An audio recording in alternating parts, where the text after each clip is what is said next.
Je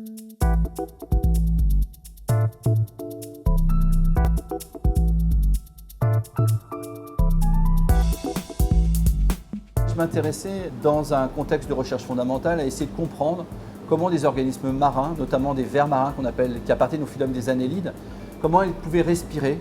Notamment en Bretagne, il y a des forts coefficients de marée entre la marée haute et la marée basse. La molécule d'hémoglobine de l'arénicole est extracellulaire, c'est-à-dire qu'elle n'est pas contenue dans un globule rouge.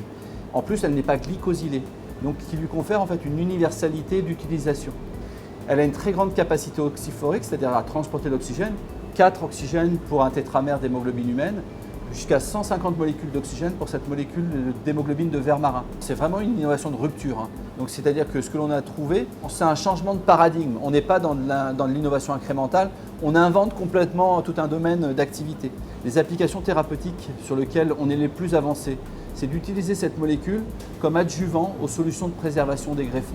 Donc ça a été testé sur des animaux de laboratoire qui sont des porcs et on a montré que quand on utilisait cette molécule sur des modèles d'autotransplantation de porcs, on augmentait considérablement l'efficacité de la greffe. Le taux de créatinémie retourne à la normale extrêmement rapidement après l'utilisation de ce produit-là par rapport aux produits qui sont existants aujourd'hui en clinique. Ensuite, il y a utilisé cette molécule dans d'autres applications, que ce soit en fait ce qu'on appelle intégrer cette molécule dans des pansements qui permettent d'oxygéner des plaies pour augmenter la vitesse de cicatrisation, que ce soit en fait le trauma, que ce soit l'hémorragie, que ce soit l'ischémie. Et donc aujourd'hui, ce produit par exemple est en développement avec l'armée américaine sur le trauma brain injury, l'AVC, lié à des explosions sur des champs de bataille.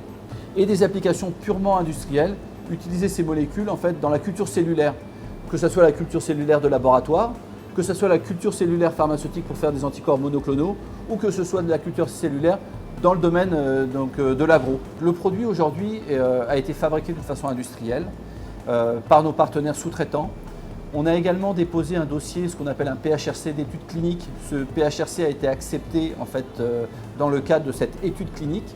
Un dossier a été également déposé en fait, à l'Agence nationale de sécurité du médicament pour pouvoir démarrer cet essai clinique. Et aujourd'hui, on attend en fait, les autorisations pour démarrer cet essai clinique. Dès le démarrage de la société, on a mis en place en fait, une aquaculture autour de cette matière première, donc dans un environnement totalement tracé et contrôlé. On produit nos vers marins qui sont de l'arénicole, Arenicola marina, donc dans des fermes d'élevage, dans un environnement complètement tracé et contrôlé. Donc on récupère cette matière première qui part en fait de ces fermes d'élevage avec un certificat vétérinaire virus et pathogène free. Il y a tout un système ensuite d'extraction de ces molécules-là à partir de matières premières congelées. Le process va durer à peu près une semaine et on récupère in fine au bout de la semaine la molécule purifiée de ces organismes marins. Donc cette molécule purifiée est en fait ce qu'on appelle l'ingrédient pharmaceutique de tous nos produits, que ce soit en fait la préservation des greffons, le pansement, le transporteur d'oxygène universel et ensuite on va le formuler dans différentes applications. Et Marina se positionne comme une société de R&D qui développe des applications à partir de son produit, qui est ces molécules, ces familles de molécules transporteurs d'oxygène, et développer différentes applications. Toutes ces applications sont brevetées et ensuite c'est de trouver soit des distributeurs si on va jusqu'au bout d'un développement, soit en fait de trouver des partenariats, de co-développement avec des industries pharmaceutiques, soit voilà, donc c'est vraiment ce mode de management, de développement que l'on veut en fait pour Emarina.